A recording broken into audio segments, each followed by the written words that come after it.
সরকারি নির্দেশনা অনুযায়ী রাজধানীর প্রধান সড়কগুলোতে কোনো অটোরিকশা চলতে পারে না। তবে গণ আন্দোলনের মুখে পদত্যাগ করে শেখ হাসিনা ভারতে পালিয়ে যাবার পর থানা ও পুলিশের উপর হামলার ঘটনা ঘটে। নিজেদের নিরাপত্তা নিয়ে উদ্বিগ্ন হয়ে কর্মবিরতিতে যান আইনশৃঙ্খলা রক্ষা বাহিনী। ফলে দেশে আইনশৃঙ্খলা পরিস্থিতি অনেকটাই ভেঙে পড়ে, যার ধারাবাহিকতায় বিশৃঙ্খলার মুখোমুখি হয় রাজধানী সহ সারা দেশের ট্রাফিক ব্যবস্থা।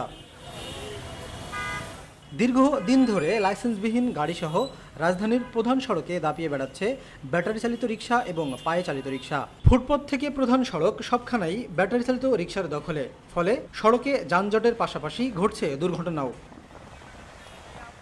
প্রধান সড়কে ব্যাটারি চালিত রিকশা বন্ধের বিষয়ে জাতীয় ভোক্তা অধিকার সংরক্ষণ অধিকারের উপপরিচালক আতিয়া সুলতানা রূপালী বাংলাদেশকে বলেন, রাজধানী সহ সারা দেশে সড়ক, মহাসড়ক ও অলিগলিতে দাপিয়ে বেড়াচ্ছে ব্যাটারি চালিত রিকশা।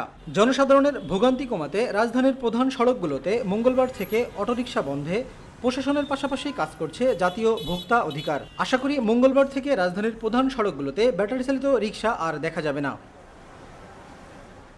সড়কের যানজট এবং ভোগান্তি কমাতে ব্যাটারি চালিত রিকশা বন্ধের বিকল্প নেই উল্লেখ করে কারওয়ানবাজার ট্রাফিক নিয়ন্ত্রণের দায়িত্বে থাকা ভারপ্রাপ্ত কর্মকর্তা রূপালী বাংলাদেশকে জানান, আমরা সোমবার রাত থেকেই প্রধান সড়কগুলোতে রিকশা নিয়ন্ত্রণের জন্য কাজ করছি। একই সাথে ডিএমপির ট্রাফিক বিভাগের পক্ষ থেকে নির্দেশনা দেওয়া হয়েছে।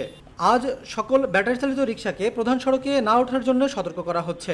মঙ্গলবার থেকে যদি তারা আইন না মানে তাহলে রিকশাকে ডাম্পিং করা হবে। সড়কের আইন শৃঙ্খলা ফেরাতে আমরা বদ্ধপরিকর। একই সাথে যদি কেউ আইন ভঙ্গ করে তবে যথাযথ ব্যবস্থা নেওয়া হবে বলেও জানান তিনি।